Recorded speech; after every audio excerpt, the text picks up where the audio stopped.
इस बजट में कंटिन्यूटी का कॉन्फिडेंस है। ये बजट विकसित भारत के 4 स्तंभ युवा, गरीब, महिला और किसान सभी को एम्पावर करेगा। निर्मला जी का ये बजट देश के भविष्य के निर्माण का बजट है। इस बजट में 2047 के विकसित भारत की नींव को मजबूत करने की गारंटी है। मैं निर्मला जी और उनकी टीम को बहुत बहुत बधाई देता हूं। साथियों, इस बजट में युवा भारत की युवा आकांक्षाओं का, भारत की यंग एस्पिरेशंस का प्रतिबिंब है। बजट में 2 महत्वपूर्ण निर्णय लिए गए हैं। रिसर्च और इनोवेशन पर 1 लाख करोड़ रुपए का फंड बनाने की घोषणा की गई है। बजट में स्टार्टअप्स को मिलने वाली टैक्स छूट के विस्तार का भी ऐलान किया गया है। साथियों, इस बजट में फिस्कल डेफिसिट को नियंत्रण में रखते हुए कैपिटल एक्सपेंडिचर को 11,11,111 करोड़ रुपए की ऐतिहासिक ऊंचाई दी गई है। अर्थशास्त्रियों की भाषा में कहें तो एक प्रकार से स्वीट स्पॉट है। इससे भारत में 21वीं सदी के आधुनिक इंफ्रास्ट्रक्चर के निर्माण के साथ ही युवाओं के लिए अनगिनत रोजगार के नए अवसर तैयार होंगे। बजट में वंदे भारत स्टैंडर्ड की 40,000 आधुनिक बोगियां बनाकर उन्हें सामान्य यात्री ट्रेनों में लगाने का ऐलान किया गया है। इससे देश के अलग अलग रेल रूट पर करोड़ों यात्रियों में आरामदायक यात्रा का अनुभव बढ़ेगा। साथियों, हम एक बड़ा लक्ष्य तय करते हैं, उसे प्राप्त करते हैं और फिर उससे भी बड़ा लक्ष्य अपने लिए तय करते हैं।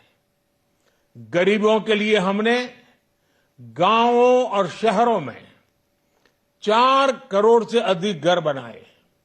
अब हमने 2 करोड़ और नए घर बनाने का लक्ष्य रखा है।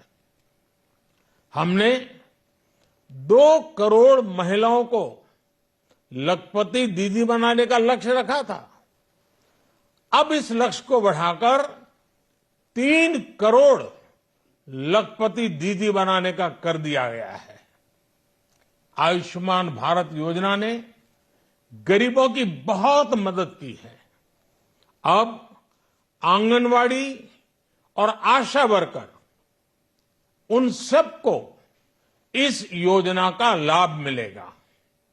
साथियों, इस बजट में गरीब और मध्यम वर्ग को एम्पावर करने, उनके लिए आय के नए अवसर बनाने पर भी बहुत जोर दिया गया है।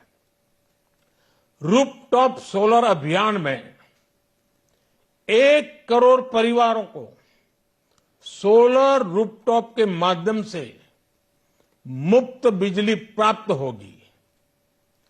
इतना ही नहीं, सरकार को अतिरिक्त बिजली बेचकर लोगों को 15 से 20 हजार प्रति वर्ष की आय भी होगी और ये हर परिवार को होगी। साथियों, आज जिस इनकम टैक्स रेमिशन स्कीम की घोषणा की गई है, उससे मध्यम वर्ग के करीब 1 करोड़ लोगों को बड़ी राहत मिलेगी।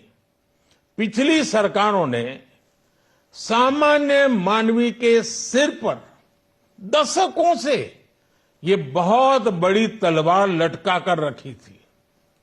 आज इस बजट में किसानों के लिए भी बहुत महत्वपूर्ण और बड़े निर्णय लिए गए हैं।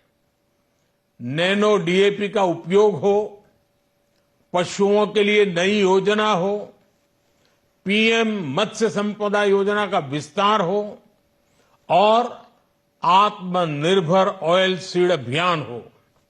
इससे किसानों की आय बढ़ेगी और खर्च कम होगा। मैं एक बार फिर सभी देशवासियों को इस ऐतिहासिक बजट के लिए शुभकामनाएं देता हूं। बहुत बहुत धन्यवाद। For more such videos, subscribe to the NewsX YouTube channel, hit the bell icon.